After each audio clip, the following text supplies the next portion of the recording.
Technician 775 here. Today we're going to be doing a dry canning using the Mason type jars with a food saver vacuum sealer. This is my preferred method. It's easy, it's cheap. This is great if you're on a budget. When I first started out years ago, this is what I first started out on. Matter of fact, back in 98, 7/20 of 98 to be exact, that's when we first started canning a lot of the stuff in Mason jars. As you can see, the dates on this, maybe not, 8/98, 8/98, and 7/20 of 98.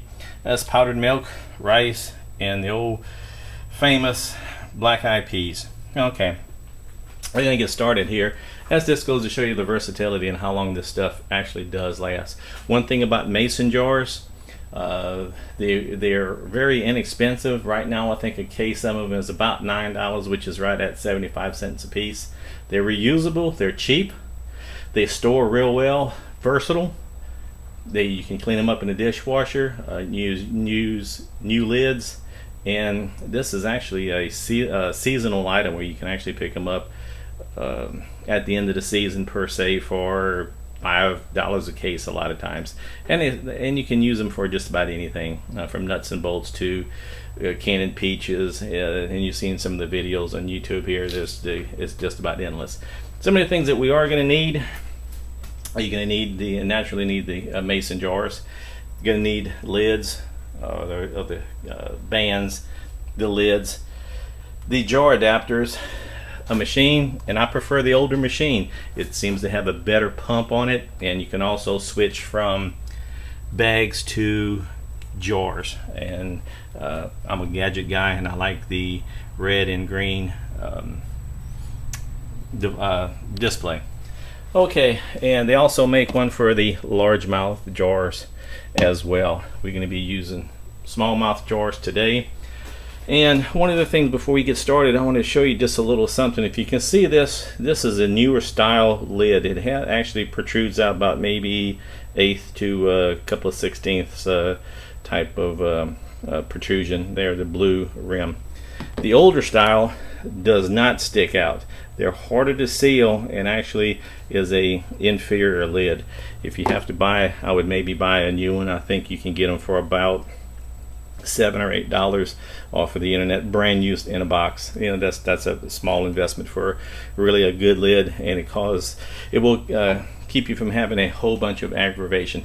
Okay, I'm going to take and set the camera down best I can. I'm solo today. My lovely assistant is not around, and probably help if I pick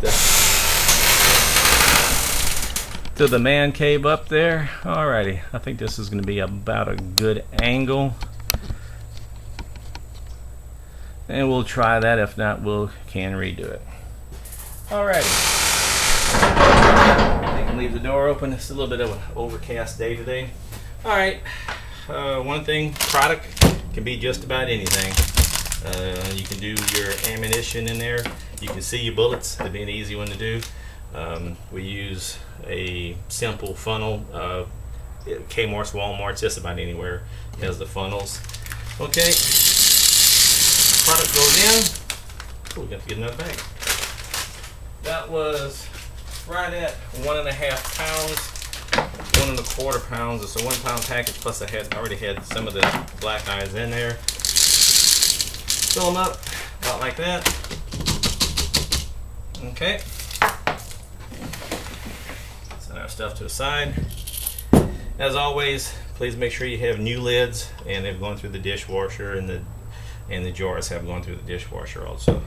Set the lid on, get the one that's the good one, put this on, down, and maybe just about 1/8 to 1/4 return, just to make sure they're good and tight.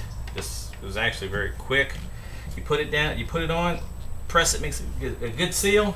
Machine's up and running, and it is just about to the green already. You can hear the difference in the motor, the vacuum motor makes. Okay, it's good. I normally take and release this first and then take this off, and bada bing, you have a good seal. Take you the band.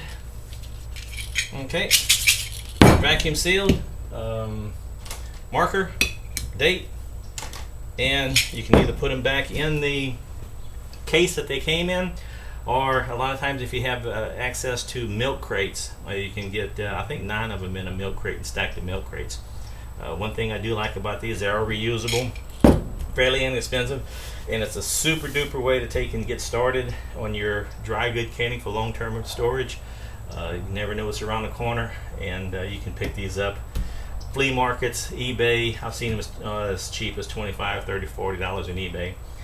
But if you can, go to a flea market and see if you can pick one. If you can actually pick it up, try it, see if you can, make sure the suction and everything still works on it real well. Well, this is Technician 775 signing off. If we can be of any assistance, or if you need more on this, please don't hesitate to give us a holler.